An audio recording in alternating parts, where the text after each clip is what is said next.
Hello बच्चे लोग, कैसे हैं आप सभी। तो एक बार फिर आपका स्वागत है। और आपके बहुत सारे डाउट आए थे पिछले सेशन में, जब हम लोगों ने सेशन एक लिया था टाइम मैनेजमेंट का। तो उस सेशन में आप लोग के डाउट थे कि सर हम राइटिंग पोर्शन को कैसे इंप्रूव करें, लर्निंग पोर्शन को कैसे इंप्रूव करें। तो लर्निंग पोर्शन के लिए एक बेटर टाइम और बेटर एक तरीका मैंने आपको पिछले सेशन में ही बता रखा था, ठीक है। उसी से रिलेटेड 2 या 3 अभी सेशन आने वाले हैं, जिससे आपको टाइम टेबल की प्रॉब्लम पूरी क्लियर हो जाएगी।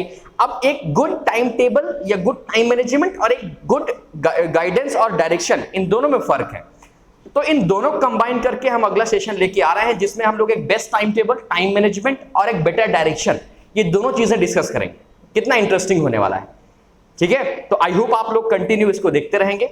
तीसरी चीज हम क्या लेके आने वाले हैं, जो एक क्वेश्चन आया था हमारे सामने कि how to ignore sleep when study, कि जब आप पढ़ रहे होते हैं तो हम स्लीप को कैसे इग्नोर करें, नींद को कैसे इग्नोर करें। भाई जब पढ़ते हो तो बहुत नींद आती है ना, बहुत ज्यादा नींद आती है, ठीक है। तो इसको कैसे इग्नोर करें, तो हम इस टॉपिक में भी बहुत जल्दी एक शॉर्ट वीडियो लेके आने वाले हैं विद इन 5 to 10 मिनट का, ठीक है।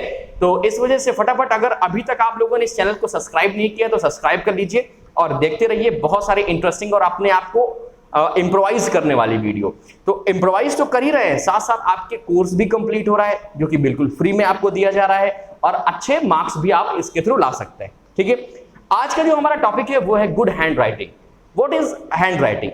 तो मैंने बहुत सारे लोगों से सुना है कि आप क्या करिए कि एक दिन में, बहुत सारे वीडियो में पढ़े हैं यूट्यूब में, बहुत सारे लोगों ने सुना है कि मैं आपकी हैंड राइटिंग एक दिन में 1 घंटे में क्या कर सकता हूं, सही कर सकता हूं। अरे कोई हलवा है क्या यार, एक दिन में आप हैंड राइटिंग सही कर देंगे किसी बच्चे की, किसी भी पर्टिकुलर पर्सन की। सपोज मेरी कोई आदत है, तो आप मेरी आदत को एक दिन में कैसे बदल सकते हैं, हाउ इट इज पॉसिबल। ये पॉसिबल नहीं है स्टूडेंट। तो आपको क्या करना है, धीरे धीरे क्या करना है, अभ्यास करना है। एक कहावत है कि करत करत अभ्यास के जड़ मत होत सुजान, कि धीरे धीरे जब हम अभ्यास करते रहेंगे तो हमारी जो कुंद बुद्धि है वो कैसी हो जाती है, अच्छी हो जाती है स्टूडेंट, ठीक है। तो इसी तरह राइटिंग एक हमारी हैबिट है। कैसी है, हैबिट। जैसी हमें आदत पड़ गई वैसे हम लिखते हैं। तो इसको इंप्रूव करने के लिए कुछ मैं आपको टिप्स बताने वाला हूं, और आई होप कि इनसे आपको 100% गारंटीड, आपको, मैंने कहता कि 1 घंटे में आपकी इंप्रूव हो जाएगी राइटिंग, मैंने कहता कि 1 दिन में आपकी राइटिंग इंप्रूव हो जाएगी, है ना। गारंटीड मैं कहता हूं कि कंटिन्यू अगर इस प्रोसेस को करते रहे तो बहुत जल्दी आपको रिस्पांस दिखने लगेगा। तो स्टूडेंट आइए स्टार्ट करते हैं अपने सेशन को। अब ध्यान दीजिएगा, मैं जानता हूं कि ये वीडियोस आप कब देखते हैं, आप देखते हैं एग्जाम के 1 दिन पहले कि अपनी राइटिंग को कब इंप्रूव करें। सेकंड थिंग क्या है बच्चों, कि आप में से बहुत सारे बच्चों की प्रॉब्लम होगी कि सर मेरे मार्क्स कम आते हैं, मैं बहुत अच्छा लिख के आता हूं, मतलब बहुत सारे आंसर्स लिख के आता हूं, सही आंसर करके आता हूं, मैच करा लेता हूं, सब सही होता है, फिर भी मेरे मार्क्स कम आते हैं। तो इस प्रॉब्लम को ओवरकम करने के लिए इस सोल्यूशन में थोड़ा सा ध्यान देंगे। क्यों? क्योंकि पहली चीज क्या है कि जब हम लोग कुछ लिखते हैं तो हमें सामने वाला जो एग्जामिनर है उसी लिखावट से क्या करता है, जज करता है। आपको बहुत सारे बच्चों को ऐसी प्रॉब्लम फेस करने के लिए मिली होंगी कि आप बहुत अच्छा लिख के आए हैं, बहुत सारा आंसर लिख के आए, लेकिन मार्क्स आपको कम मिलते हैं। वेराज एक दूसरा बच्चा होता है, उसको फुल मार्क्स मिलते हैं या अच्छा मार्क्स मिलते हैं। हालांकि सीबीएसई में राइटिंग की वजह से मार्क्स देने का कोई भी अलग से कोई लॉ नहीं, बट इवन कम हो जाता है। किसी को कोई बच्चा लिखता है गंदी हैंड राइटिंग से तो उसको मिलते हैं 2 नंबर, और एक बच्चा लिखता है सेम चीज अच्छी हैंड राइटिंग से तो उसको मिलता है 2.5 और 3 मार्क्स, राइट। चलो बच्चा लोग, तो इस सेशन को स्टार्ट करने से पहले मैं 2 क्वेश्चन आपसे करूंगा। पहला क्वेश्चन तो ये कि अगर आपके सामने कॉपी रखी है और उसमें बहुत प्यारा लिखा हुआ है, तो आपके माइंड में क्या आएगा, आपके माइंड में आएगा यार कितनी प्यारी हैंड राइटिंग है। और अगर आप उस पर्सन को जज करेंगे तो आप उसी हैंड राइटिंग से जज करेंगे। जैसे आपकी बोर्ड में या कभी आपका एग्जाम होता है, में भी बहुत सारे टीचर्स नहीं ध्यान देते हैं, तो हो सकता है 70 to 80 स्टूडेंट्स रहते हैं, 30 स्टूडेंट रहते हैं, तो उसमें 2-4-5 बच्चों का नाम याद होता है, तो सारे बच्चों को वो पर्टिकुलर नहीं जानते हैं कौन सा बच्चा कैसा है। तो क्या होता है कि वो आपकी हैंड राइटिंग से आपको जज करता है। और ये मैं नहीं कह रहा हूं, ये एक साइट का सर्वे है, ये एक सर्वे करवाया गया था, बहुत सारे टीचर्स को अलग अलग कॉपीज दिखाई गई थी, तो उन टीचर्स ने उन कॉपी और हैंड राइटिंग के अकॉर्डिंग ही बच्चों को जज किया कि बच्चा कैसा होगा, गुड स्टूडेंट है और बैड स्टूडेंट है, या बच्चे की नॉलेज कितनी है। आई बात समझ में कि नहीं आई? तो आप समझिए राइटिंग स्किल्स का, ये जो राइटिंग पोर्शन है इसका कितना बड़ा और इंपॉर्टेंट रोल है आपकी लाइफ में। आपको कहीं अगर आपको अच्छी इमेज दिखानी है, इवन आपके एग्जामिनर के सामने आपको अपनी अच्छी इमेज दिखानी है, तो अब आप अपनी फोटो तो भेज नहीं सकते हो, सिर्फ इंप्रेशन है कि आप कैसा लिख रहे हैं, है ना। तो आज हम सिर्फ हैंड राइटिंग की बात करेंगे। स्किल्स में हम लोग उसी को इंक्लूड करेंगे। और बहुत सारे तरीके होते हैं कि हम कैसे लिखें। बाई चांस आपकी हैंड राइटिंग अच्छी है, आपको पता ही नहीं होता कैसे लिखें, तो इसके बारे में हम बाद में किसी दिन बात करेंगे, ठीक है। तो आज हम बात करेंगे how to improve our hand writing, ठीक है।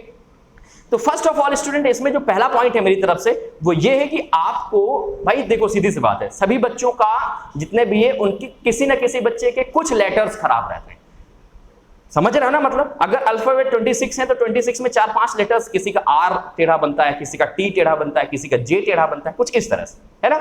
हिंदी में है हमारे पास का से ज्ञा तक, उनमें से कुछ लेटर्स हैं जो आपके क्या बनते हैं, खराब बनते हैं। तो आप सबसे पहले उन्हीं लेटर्स में फोकस करिए, ठीक है। अब कहोगे सर हमें तो नहीं पता कैसे कि कौन सा लेटर हमें खराब है, तो मैंने आपको पहले प्रीवियस सेशन में बताया था कि एक हमारा जो माइंड है, जो हम हैं, वो अपने आप के सबसे बड़े जज होते हैं। तो उसको जज करिए, उसको फॉल्ट को ढूंढिए।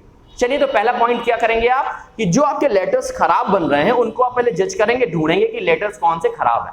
बहुत सिंपल सा तरीका है, ये तो आप कर लेंगे 1 या 2 दिन में, आई होप, ठीक है।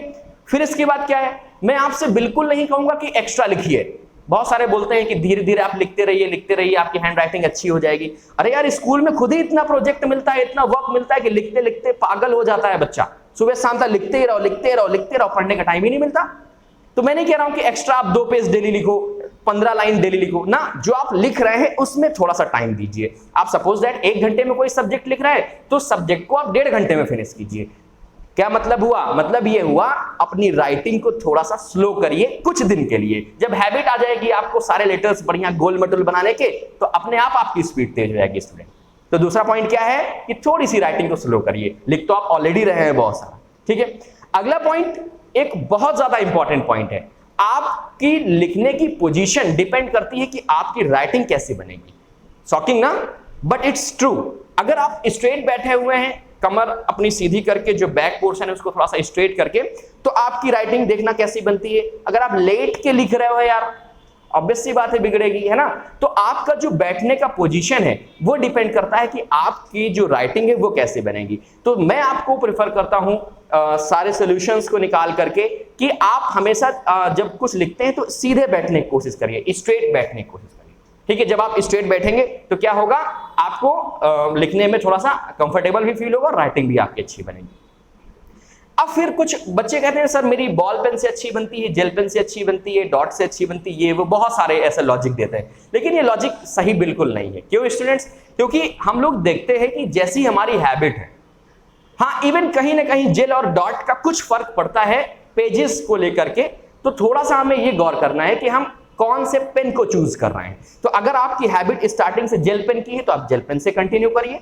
आपकी हैबिट है कि आप डॉट पेन से लिखते हैं तो आप डॉट पेन से कंटिन्यू करिए, ठीक है। इवन हम ये ब्लेम नहीं कर सकते कि जेल से अच्छी बन रही है और डॉट से बुरी बन रही है, ठीक है डियर स्टूडेंट्स। तो आई होप आपको ये तीनों पॉइंट्स बहुत अच्छे से क्लियर हो गए होंगे। अब एक और अगला पॉइंट है, और इस अगले पॉइंट को आपको थोड़ा सा ध्यान देना है। क्या करना है कि लेटर्स को बीच बीच में चेक करते रहना है।